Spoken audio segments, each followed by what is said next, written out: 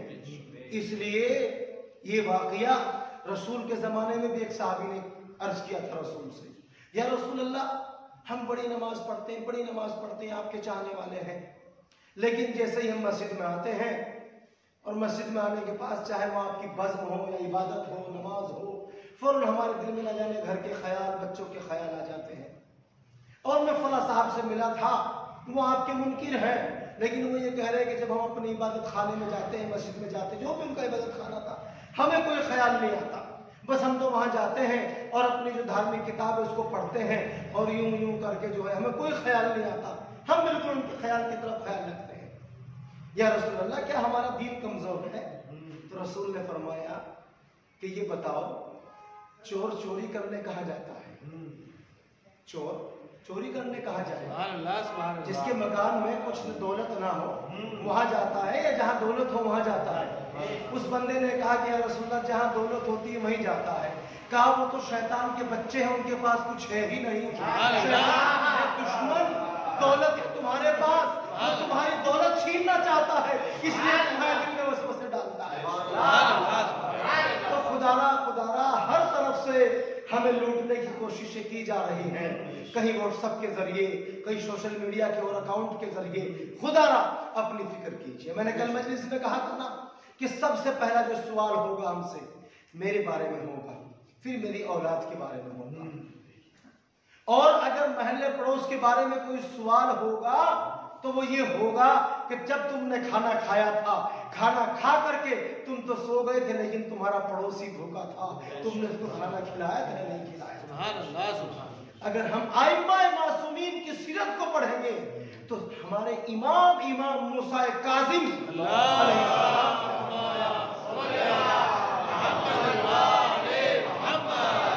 اخلاق کے بارے میں امام فرماتے ہیں کہ اگر آپ اپنے بچوں کے لیے کوئی تحفہ لے کر کے آ رہے ہو اور آپ کو یہ خیال ہے کہ آپ کی بستی میں، آپ کی گلی میں کچھ غریب لوگ رہتے ہیں، ایسے لوگ رہتے ہیں جو اس سامان کو خرید نہیں سکتے، تو امام فرماتے ہیں کہ اس کو ایک کپڑے کے اندر چھپا کر کے لاؤ. کہیں ایسا نہ ہو کہ وہ بچے دیکھ کر کے اپنے والدین سے اس کی فرمائش کرے، اور جب وہ فرمائش کرے تو اس کے والدین کی آنکھوں میں آنسو آ جائے، اور اس کی آنکھوں میں آنسو آنے کے بعد وہ یہ احساس کر لے کہ پروردگار تو نے ادھر تو دولت دی ہے، مجھے دولت نہیں دی ہے. کیا میرے عمل میں کمزوری ہے؟ کیا میرے علم میں کمزوری ہے؟ امام فرماتے ہیں کہ جب تم اس کو کھا لو، جب تم اس کو یوز کر لو، استعمال کر لو، تو اس کا جو چھلکا ہے، اس کا جو ویسٹیج ہے اس کو اپنے گلی اور محلے میں یوں نہ پھینکو، کہیں ایسا نہ ہو کہ بچے دیکھ کر کے احساس کرے کہ پروردگار ہمارے پاس بھی کاش دولت ہوتی۔ خدا کی قسم یہ دین اگر پیور دین کہیں مل سکتا ہے تو محمد و آل محمد کے علاوہ کہیں نہیں مل سکتا۔ اتنا ہمارے ائمہ نے غربا کا خیال رکھا ہے۔ اور سوشل میڈیا کی سوشل ورک کی آج بات ہوتی ہے، ہمارے یہاں پرسوں بلڈ ڈونیٹ کیا جائے گا، بہت اچھا ہے، بلڈ ڈونیٹ کیجئے، جو بھی آپ کے پاس ہے، وقت بھی کبھی کبھی ڈونیٹ کیجئے، کبھی کبھی دولت بھی ڈونیٹ کیجئے۔ جن کے ایام چل رہے ہیں نا، جناب شہزادی سلام اللہ علیہ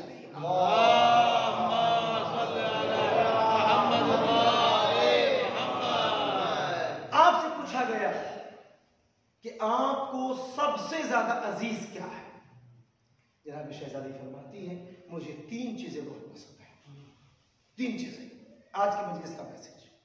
پہلی، قرآن کی زیادہ سے زیادہ گھروں کے اندر تلاوت کا سننا، قرآن کی جتنی ہو سکتی ہے زیادہ سے زیادہ تلاوت کرنا کا شہزادی۔ دوسرا اپنے والدین کی زیارت کرنا، اپنے والدین کی زیارت کرنا کا تیسرا یہ کہ اپنی سب سے محبوب ترین چیز اگر کوئی اس کا مستحق ہے، غریب ہے، اس کو دے دے گا۔ شہزادی نے 3 باتیں۔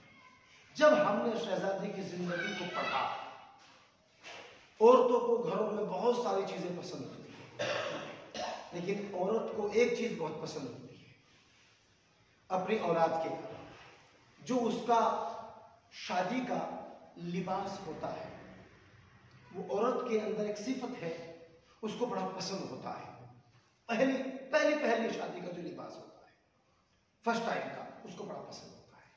لیکن جب ہم نے جناب شہزادی کی خیرات کی زندگی کو پڑھا، خیرات کی زندگی کو، تو کتنی تاریخ کے اندر لکھا، شیعہ سنی دونوں کتب کے اندر، کہ جناب شہزادی کے پاس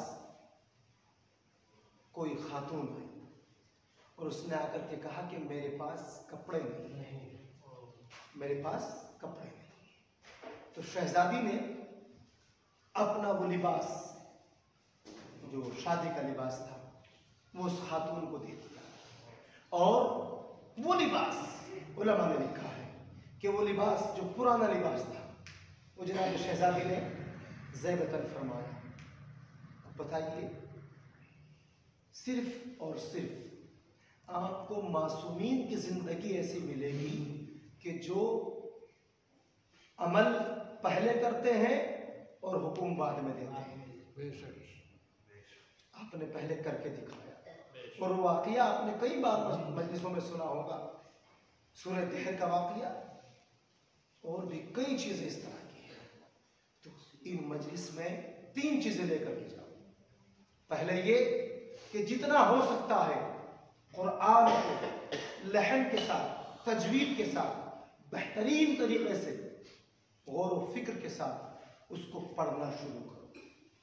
آج کس مجلس میں ہر مومن یہ جناب شہزادی کو گواہ بنا کر عہد کرے کہ انشاءاللہ ہر روز میں زیادہ نہیں تو صرف 5 آیات، کتنی؟ صرف 5 آیات ہر روز پڑھوں گا، اور جس زبان کو میں جانتا ہوں، انگلش، ہندی، اردو، جو بھی، ان 5 آیات کو پڑھنے کے بعد ان 5 آیات کے ترجمے کے اوپر غور و فکر کروں۔ دوسری، جب بھی میں اپنے والدین کے قریب جاؤں تو زیادہ نہیں، 1 منٹ کھڑے ہو کر اپنی ماں یا اپنے باپ، اپنی والدہ یا اپنے والد، دونوں میں سے جو بھی ہے، 1 منٹ ان کے چہرے کو یہ سمجھ کر کے کہ میری شہزادی کا حکم ہے۔ جناب شہزادی نے فرمایا ہے کہ ماں باپ کے چہرے کو دیکھنا میرے لیے دنیا کی تمام افضلیتوں میں بہت افضل ہے، اس لیے میں جناب شہزادی کی سنت پر عمل کرتے ہوئے اپنی ماں یا اپنے ابا کا میں چہرہ اس لیے تک رہا ہوں کہ جناب شہزادی کی سنت ادا ہو جائے۔ تیسری، جتنی بھی ہمارے پاس ہمت ہے، طاقت ہے، ہم نہیں کہتے کہ آپ کسی بچے کا قرض لے کر کے اس کا آپ پورا بیگ بندھوا دیجئے اسکول کے اس کے کورس کے ٹائم پر، نہیں۔ اگر میری اتنی ہمت ہے کہ میں اس کو ایک قلم دے سکتا ہوں تو میں جناب شہزادی کے نام پر اپنے گھر سے نکلوں، 5 روپیے کا، 2 روپیے کا، 10 روپیے کا، جتنی بھی مجھے توفیق ہے اتنا میں جناب شہزادی کے نام پر اس کی مدد کروں، اس کو ڈونیٹ کروں۔ خدا کی قسم دے کے جناب شہزادی نے کہا ہے کہ جس ہمارے چاہنے والے کے پاس یہ 3 عمل ہوں گے، شہزادی فرماتے جس کے پاس یہ 3 عمل ہوں گے دنیا میں وہ کبھی ذلیل و رسوا نہیں ہو سکتا۔ ایمانداری سے بتاؤ، جس کی عزت کی ضمانت شہزادی کونین لے لے، کیا دنیا کی کوئی طاقت اس کو ذلیل کر سکتی ہے؟ نہیں کر سکتی۔ اور اس کی زندہ و جاوید مثال کیا ہے؟ اس کی زندہ و جاوید مثال ہمارے سامنے اس وقت ایران ہے، زندہ و جاوید۔ آیت اللہ العظمیٰ امام خمینی علیہ رحمہ کے بارے میں روایات ملتی ہے کہ آپ سے پوچھا گیا کہ جیسے ہی جمادی الاول کی 8، 9، 10 یہ تاریخیں آتی تھی تو آپ حسینیہ، وہاں پہ امام بارگاہ کو، عاشور خانے کو حسینیہ بولتے ہیں، وہ عاشور خانے میں چلے جایا کرتے تھے اور تواتر کے ساتھ کنٹینیو وہ عاشور خانے کا امام بارگاہ میں رہا کرتے تھے۔ آپ کے کئی شاگردوں نے پوچھا کہ ہم نے یہ عمل بہت سے علماء سے، بہت سے آیت اللہ العظمیٰ سے ملے ہیں، لیکن آپ سے پہلے یہ عمل ہمیں دیکھنے میں بہت کم ملا ہے۔ آپ ان ایام میں عاشور خانے کو آ کر کے اس کے اندر فرش عزا اور یہ سب تمام چیزیں آپ اپنے چاہنے والوں سے کرواتے ہیں، خود بھی کرتے ہیں، اس کی وجہ کیا ہے؟ سنو گے عجیب جملہ آیت اللہ العظمیٰ نے فرمایا، کہا اے لوگو، اے میرے ایران کے باشندوں، میں اس فرش کو بچھا کر جناب شہزادی کی عزاداری میں آپ کے رزق کو بڑھانا چاہتا ہوں۔ آیت اللہ کے الفاظ، میں آپ کے رزق کو اللہ کی بارگاہ میں بڑھانا چاہتا ہوں۔ کیا یہ کوئی عام جملہ ہے؟ عام جملہ ہے؟ سوچیے اس کے اندر کتنی چیزیں ہیں۔ ایران کو پوری دنیا مٹانے میں لگی ہوئی ہے، ذلیل کرنے میں لگی ہوئی ہے، لیکن ایران اس چیز پہ کام کر رہا ہے۔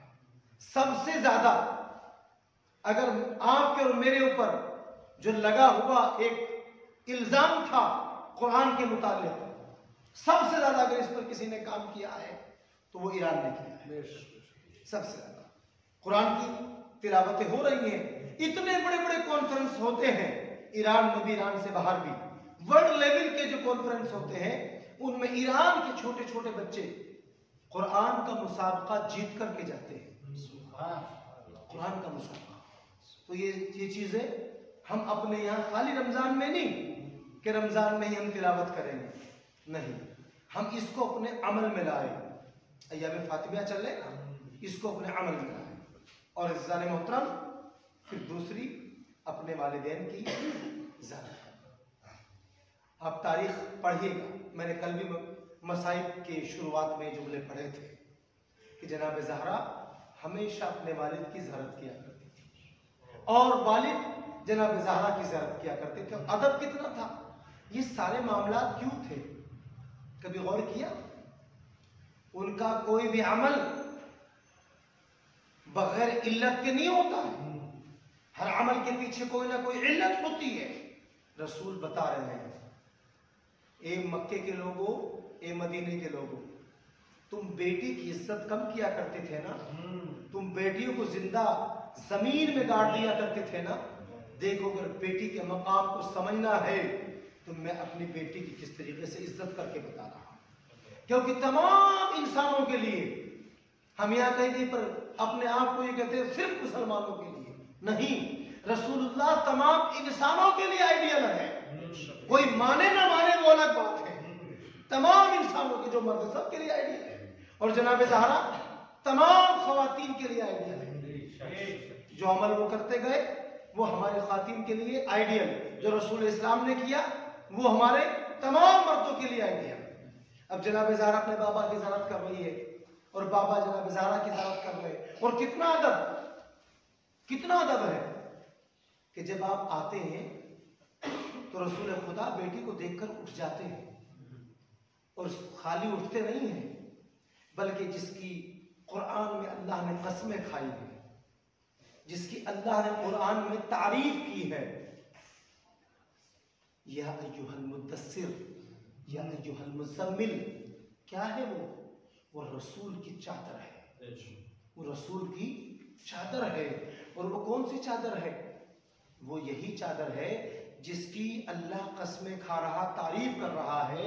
وہ چادر رسول کندھے پہ رکھتے ہیں اور جب شہزادی آتی ہے تو وہ چادر رسول کندھے سے اتار کر شہزادی کے لیے مسند بنا دیتے ہیں. یہ مقام و منزلت ہے رسول کی بیٹی کا. رسول کی اکلوتی بیٹی کا یہ مقام و منزلت ہے. لیکن عزیزان محترم, ہم اپنے والدین کی کتنی محبت کرتے ہیں, ہم اپنے والدین کی کتنی عزت کرتے ہیں, ہمیں دیکھنا چاہیے. میں نے کل بھی مجلس میں کہا تھا کہ اگر ہم عبادتوں پہ عبادت کرتے جا رہے, اعمال پہ اعمال کرتے جا رہے, لیکن اپنے والدین کی عزت نہیں کر رہے, تقریب نہیں کر رہے, تعظیم نہیں کر رہے, تو یاد رکھنا کہ ہماری عبادتوں میں کبھی وہ منزل مقصود تک نہیں پہنچ سکتی. کیونکہ ہمارے ائمہ نے فرمایا ہے, غالباً امام محمد باقر یا امام محمد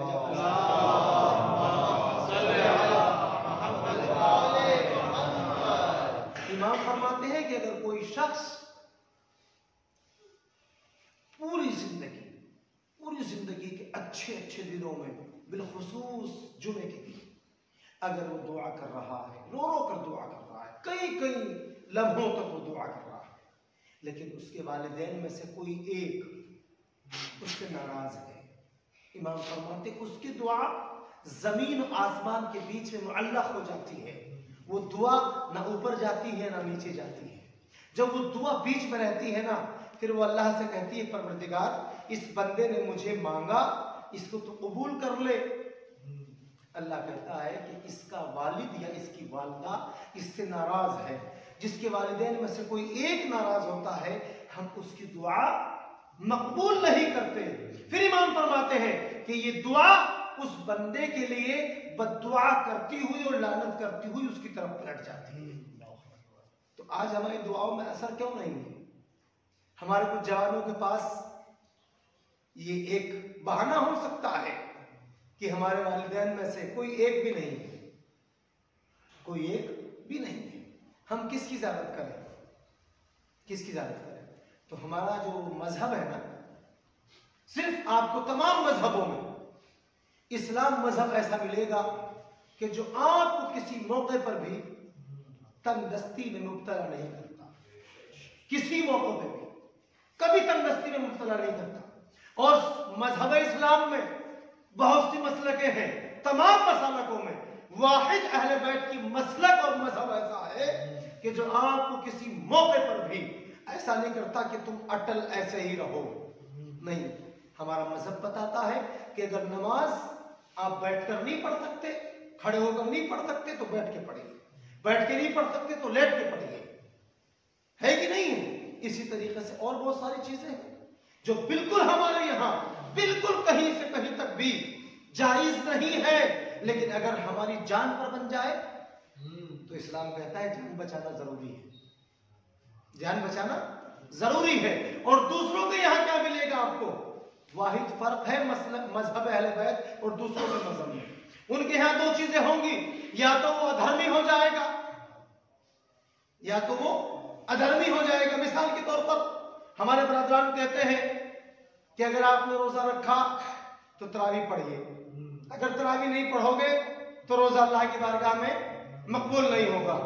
اب وہ بندہ کیا کرے گا؟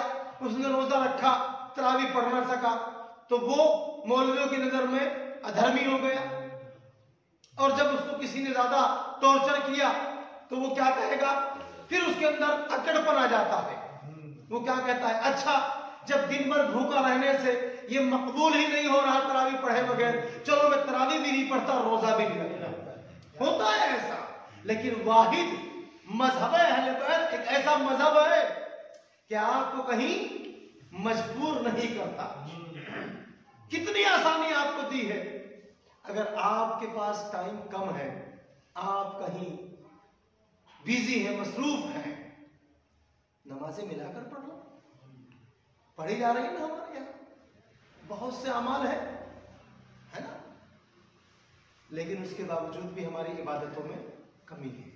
امام نے فرمایا اگر تمہارے والدین میں سے کوئی ایک بھی نہیں ہے اور تم میری جدہ ماجدہ کی سنت کو ادا کرنا چاہتے ہو، تو امام فرماتے علامہ حلی نے واقعہ لکھا ہے کہ اگر تم یہ سنت ادا کرنا چاہتے ہو تو اپنے والدین کی قبر پر جاؤ اور قبر پر جا کر ان کو سلام کرو. اور اگر تمہاری زندگی میں آپ سے کوئی خطا ہو گئی ہو، آپ سے والدین کے متعلق کوئی خطا ہو گئی ہو، تو ان کی قبر پر جاؤ، 110 مرتبہ استغفار پڑھیے. اس کے بعد 110 مرتبہ سورہ فاتحہ پڑھیے، پھر 110 مرتبہ استغفار پڑھیے. ایک مرتبہ اپنا داہنا رخسار قبر پر رکھیے، پھر بایاں رخسار قبر پر رکھیے. امام فرماتے ہیں کہ جب آپ کے والد یا آپ کی والدہ آپ کی یہ کیفیت دیکھیں گے تو قبر کے اندر پریشان ہو جائیں گے اور کہیں گے پروردگار میرے اس بچے کی خطا کو معاف کر دے جو اس نے میرے جیتے جی میرے ساتھ کیا تھا. اور امام فرماتے ہیں کہ وہاں سے جیسے ہی آپ پلٹیں گے، آپ کے والدین کی نافرمانی کی وجہ سے جو آپ کی کچھ کام اٹکے ہوئے تھے نا، جب آپ وہاں پر جا کر دعا کر کے واپس پلٹیں گے اور جب آپ چاہو والدین کی زیارت کرنا تو ان کی قبر پر جائیے. قبر اگر دور ہے تو آپ اپنے گھر سے ان کے لیے فاتحہ پڑھیے. یہی ایک ایسا مذہب ہے جو آپ کو مجبور نہیں کرتا ہے بلکہ ہر موقع پہ موقع کے اعتبار سے آپ کو مواقع فراہم کراتا ہے. عزیزان محترم، وہ بیٹی جو ہمیشہ اپنے بابا کی زیارت کیا کرتی تھی، ہمیشہ زیارت کر رہی ہے اور کہہ رہی کہ میرے لیے 3 اعمال بہت مجھے پسند ہے، بہت مقبول ہے. ان میں ایک ہی عمل بھی ہے کہ اپنے بابا کی، اپنی والدہ کی زیارت کرنا. والدہ تو بہت پہلے پردہ کر چکی تھی لیکن بابا زندہ تھے، بابا حیات